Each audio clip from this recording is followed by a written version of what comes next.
Bentornati al nostro appuntamento settimanale con le ciacole e gli sforzi.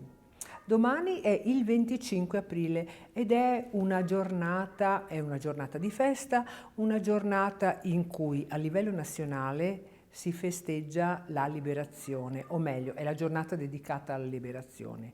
Anche a livello religioso però ci sono dei festeggiamenti. Pensate che domani è San Marco, patrono della città di Venezia, ma non solo.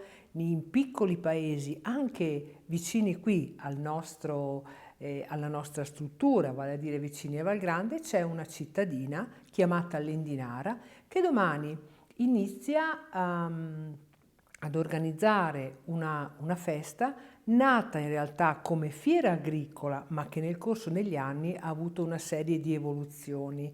Le fiere erano un appuntamento annuale ed erano motivo di incontro ed erano luoghi dove avvenivano le contrattazioni, dove avvenivano le compravendite ed erano quasi sostitutivi delle nostre fiere di settore.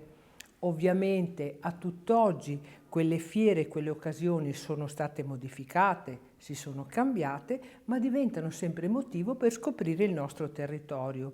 Vi invito pertanto a fare una visitina alla cittadina di Lendinara e a scoprirla in tutte le sue caratteristiche.